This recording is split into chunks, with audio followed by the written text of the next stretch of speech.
jika Anda berobat ke tempat semacam Pak Haji yang orang sebut, lalu Anda dikasih obatnya, air minum, yang mendoakan, apakah itu masuk syirik atau bagaimana Ustaz? Mohon pencerahannya. Tergantung.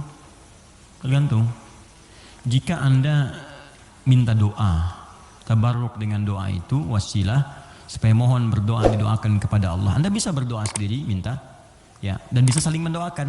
Nabi kadang saling mendoakan dengan sahabat, doakan. Bahkan Nabi minta dibacakan oleh Abdullah bin Mas'ud Al-Quran. Abdullah bin Mas'ud datang sini, coba bacakan surat ini. Kata Abdullah bin Mas'ud, ya Rasulullah, Anda kan yang Nabi, tapi saya ingin mendengar bacaanmu.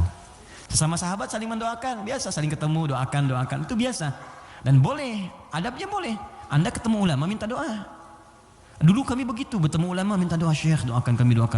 Ya, doanya minta doa kebaikan. Nah, boleh Anda, silahkan kalau datang. Itu dalilnya diantaranya Quran surah ke-5 tadi ayat 35. Ya ayyuhalladzina amanu taqullaha wabtaghu ilaihil wasilah. Hai orang-orang beriman, tingkatkan takwamu kepada Allah, cari wasilah untuk mendekat kepada Allah. Apa diantaranya? Kisah yang paling tepat untuk menjawab ini adalah tentang Al-Fatihah itu.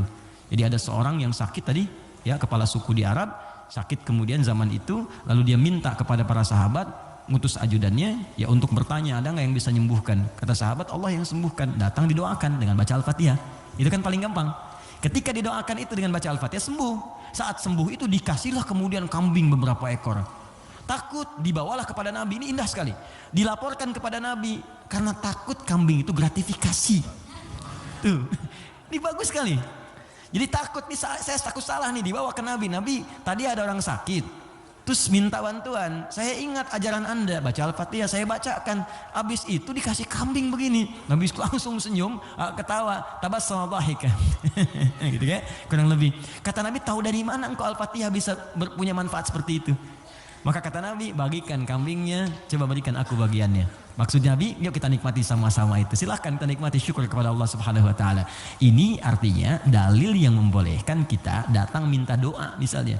Ya, ke orang saleh, ulama, tapi syaratnya kita pun berdoa dulu, minta sama Allah, minta, lalu Allah lebih senang kita minta kepada Allah dengan bahasa hati kita. Setelah itu kita berwasilah minta pada orang saleh yang baik, minta kebaikan, lalu dia doakan kepada kita semua. Jelas sampai sini? Baik. Kalau ada yang khusus semacam tertentu, ada pengaruh jin atau apa, biasanya dia diangkat tuh, mengangkat sesuatu yang bukan dari tempatnya. Ini bukan dari tempatnya, saya angkat, ini spidol, tempatnya bukan dalam gelas, lalu saya angkat. Jin tempatnya bukan di tubuh kita angkat. Bahasa Arabnya raka, ya, raka atau raka yaraki tarqiyatan wa ruqyatan, maka disebut ruqyah namanya. Terus ya, ada ruqyah. Ruqyah itu macam-macam, ada yang dengan bacaan saja, ada yang dengan air misalnya, air terus diminum, ya. Ada yang dulu ruqyah terkenal sekali, orang soleh, dia sakit, punya anak sakitnya lumpuh semua. Nah, begitu lumpuh, ini orangnya baik sekali. Kesolehannya nampak pada prasangka baiknya. Jadi semua yang datang prasangka baik aja. Malam-malam, Bu, bayangkan ada perampok datang tengah malam. Ini kisah ini sangat populer sekali. Perampok serombongan datang ke rumahnya. Karena prasangka baik ini dikira mujahid fisabilillah mampir. Dulu kan bukan kayak kita sekarang kan, rombongan mujahid dengan ini kan nggak kelihatan tuh. Malam-malam datang dikira mujahid. Begitu dibuka pintu, oh ahlan wa sahlan mujahid, masya Allah, silahkan masuk. Bayangkan perampok disuruh masuk. Disebut mujahid fisabilillah, datang. Akhirnya apa yang terjadi?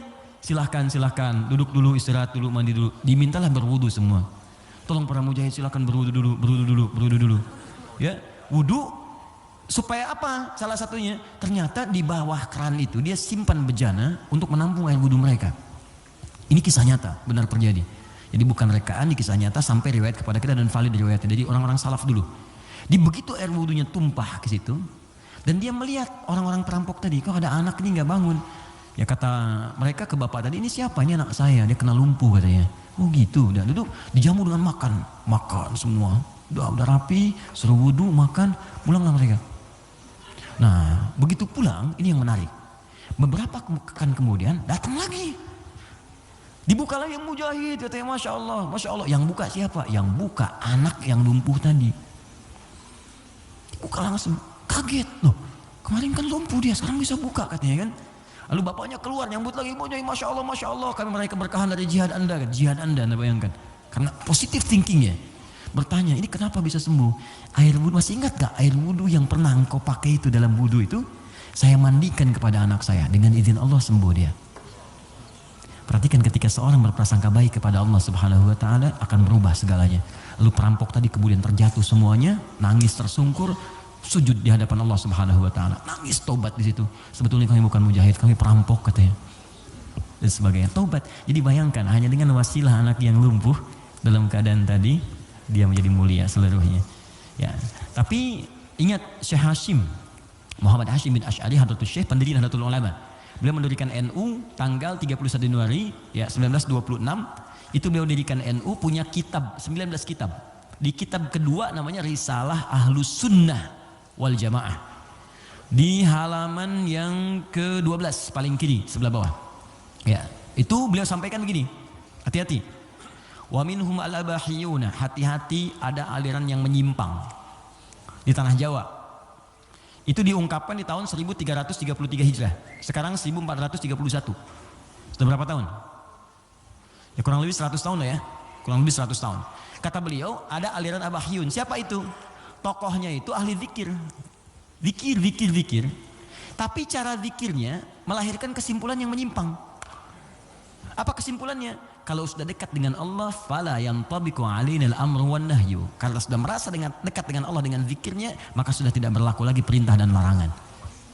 Di sholat sudah nggak berlaku lagi karena sholat itu masih latihan. Kalau zikir sudah dekat dengan Allah, nggak usah sholat lagi. Maka kalau Anda menemukan yang seperti ini, kata beliau, jauhi karena itu mengajak pada kesesatan. Anda datang tiba-tiba, ya mungkin panggilannya kiai gitu kan? Ya pakai jubah lebih lebar daripada Batman. Kadang-kadang kan tertukar lah sekarang. Sekarang atribut kiai dengan dukun itu disama-samain, ini susah gitu kan. Pakai. Datang, Anda konsultasi, nanya. Anda nggak tahu, karena nggak tahu tiba-tiba waktu zuhur tiba, Allahu Akbar, Anda tanya, Pak Yai kok nggak sholat dulu kita? Ada ini. Kalau Pak Yai fisiknya di sini, rohnya sedang sholat. Kalau yang seperti itu tandanya dukun, tinggalkan, jauhi. Ya. Kata beliau disebut sesat, kata beliau ya.